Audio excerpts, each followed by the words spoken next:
আর এবার যে গুরুত্বপূর্ণ খবরের দিকে নজর রাখবো, নিয়োগ দুর্নীতি মামলা এবার জামিন পেলেন প্রাক্তন সভাপতি। নিয়োগ দুর্নীতি মামলায় তিনি জামিন পেয়েছেন প্রাক্তন সভাপতি কল্যাণময় গঙ্গোপাধ্যায়। 2022 সালে শিক্ষক দুর্নীতি নিয়োগ মামলায় কিন্তু তিনি যুক্ত ছিলেন, এমনটাই কিন্তু জানা যাচ্ছে। ফের একবার আপনাদের জানিয়ে রাখি, নিয়োগ দুর্নীতি মামলায় এবার জামিন পেলেন মধ্যশিক্ষা পর্ষদের প্রাক্তন সভাপতি কল্যাণময় গঙ্গোপাধ্যায়।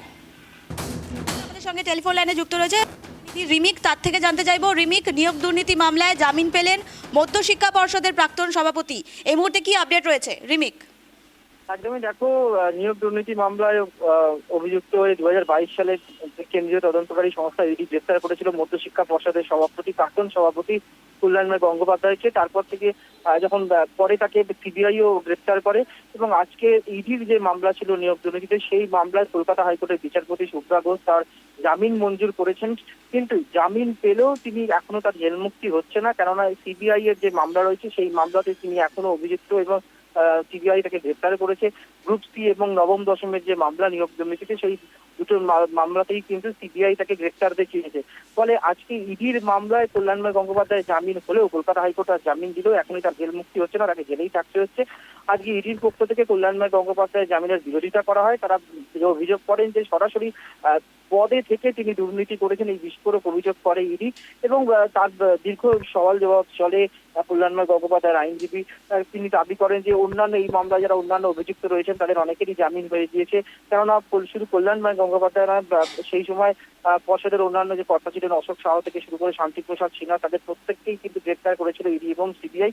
এবং সেই জায়গায় দাঁড়িয়ে আজকে ইডি তার জামিনের বিরোধিতা করেন। ইডি যেটা দাবি যে পরে থেকে উনি নিয়োগ দুর্নীতির সঙ্গে সরাসরি যুক্ত ছিলেন, তিনি তার পদকে ব্যবহার করে দুর্নীতি করেছেন।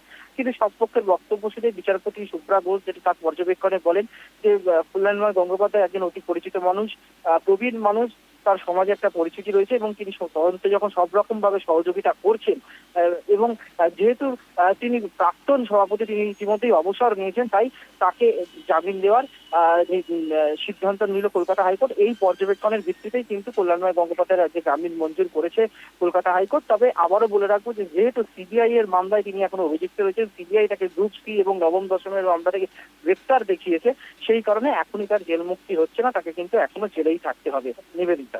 একেবারে রিমিক, তোমার থেকে আইটি বিষয়ে জানতে চাইবো, এই পুরো ঘটনায় যারা চাকরিহারারা রয়েছেন তাদের কি কোনো রকম প্রতিক্রিয়া পাওয়া গেছে বা তারা কোনো দাবি করছেন এই বিষয়টি নিয়ে? রিমিক, দেখো, নিয়োগ দুর্নীতি মামলা যেটা হয়েছে এসএসসি থেকে শুরু করে সর্বক্ষেত্রে যে দুর্নীতি হয়েছে, সেই দুর্নীতির ভিত্তিতে যারা চাকরিহারা তাদের প্রত্যেকেরই যেটা দাবি, তারা যেমন দাবি করছেন যে চাকরিতে সসম্মানে পুনর্বহাল করতে হবে, তার সঙ্গে তাদের যেটা দাবি যে প্রকৃত যারা দোষী, যাদের দোষের কারণে আজকে তাদের ফলভোগ করতে হচ্ছে, তাদের যেন উপযুক্ত শাস্তি হয়। ফলে তারাও কিন্তু চাইছেন যারা প্রকৃত দোষী, যারা দুর্নীতির সঙ্গে প্রত্যক্ষ এবং পরোক্ষভাবে যুক্ত, প্রত্যেকের করা শাস্তি হোক। এবং সেই জায়গায় দাঁড়িয়ে দেখো, এর আগেও কিন্তু একাধিকজন জামিন পেয়েছেন। ফলে কল্যাণময় গঙ্গোপাধ্যায় জামিন পেলেও তিনি কিন্তু জেলে থাকছেন, কেননা সিবিআই এর যে মামলা, মূল মামলা, সেটাতে নবম দশমে এবং গ্রুপ সি তিনটে যে এই নবম দশম গ্রুপ সি দুটো মামলাতেই কিন্তু এখনো সিবিআই এর অভিযুক্তের তালিকায় তিনি রয়েছে এবং সিবিআই এর মামলায় তিনি কিন্তু জামিন পাননি।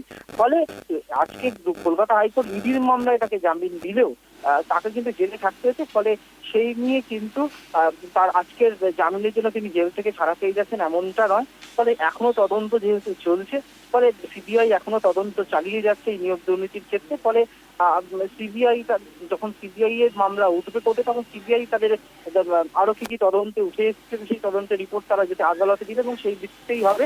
তবে এখনো পর্যন্ত যা পরিস্থিতি, তাতে কিন্তু এখনো কিন্তু কল্যাণময় গঙ্গোপাধ্যায়কে, শুধু কল্যাণময় গঙ্গোপাধ্যায় তোমায় বলবো না, প্রাক্তন শিক্ষামন্ত্রী পার্থ চট্টোপাধ্যায় থেকে শুরু করে শান্তিপ্রসাদ, প্রত্যেককেই কিন্তু জেলে থাকতে হয়েছে, কারণ তাদের বিরুদ্ধে একাধিক দুর্নীতির মামলা যেহেতু রয়েছে। নিবেদিতা।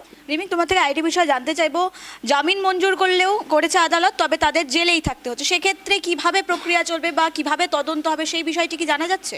রিমিক, দেখো দেখো নিবেদিতা, ইডির যে মামলা, ইডির মামলা মূলত হচ্ছে ইললিগাল, তোমার বেআইনি আর্থিক লেনদেনের যে ক্ষেত্রে যেখানে টাকা পয়সার ব্যাপার হচ্ছে, সেই জায়গায় দাঁড়িয়ে ইডি তদন্ত করে। সেই তদন্তে কিন্তু জামিন পেয়েছেন, কিন্তু দুর্নীতি, করাপশনের যেখানে অভিযোগ, সেটার তদন্ত কিন্তু সিবিআই করছে। তোমায় আমি যেটা আগেও বলছিলাম, দর্শকদের আবারও বলবো যে গ্রুপ সিতে যে প্রথমে কিন্তু এই কল্যাণময় গঙ্গোপাধ্যায়কে 2022 সালে কিন্তু ইডি গ্রেফতার করেছিল।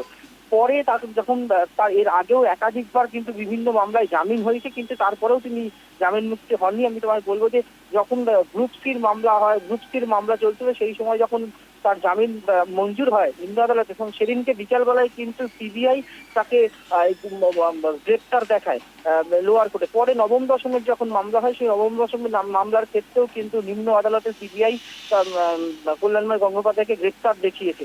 ফলে তদন্ত, দুর্নীতির যে অভিযোগ, যে দুর্নীতি কিভাবে হয়েছে সেই দুর্নীতির তদন্ত কিন্তু এখনো সিবিআই চালিয়ে যাচ্ছে। ফলে ইডির মামলাটা তিনি জামিন পেলেও মূল যে মামলা, দুর্নীতির যে মামলা, সেই মামলাটা তিনি কিন্তু এখনো অভিযুক্ত এবং তিনি কিন্তু এখনো সিবিআই এর মামলাতে কিন্তু জেলে রয়েছে। ফলে সিবিআই এর তদন্ত যে দুর্নীতি চালিয়ে যাচ্ছে, সেই তদন্ত যেমন চলছে তেমন তদন্ত কিন্তু চলবে। নিবেদিতা। একেবারে ধন্যবাদ রিমিক আমাদের সঙ্গে থাকার জন্য। অত্যন্ত গুরুত্বপূর্ণ বিষয়ে আমরা নজর রাখছিলাম।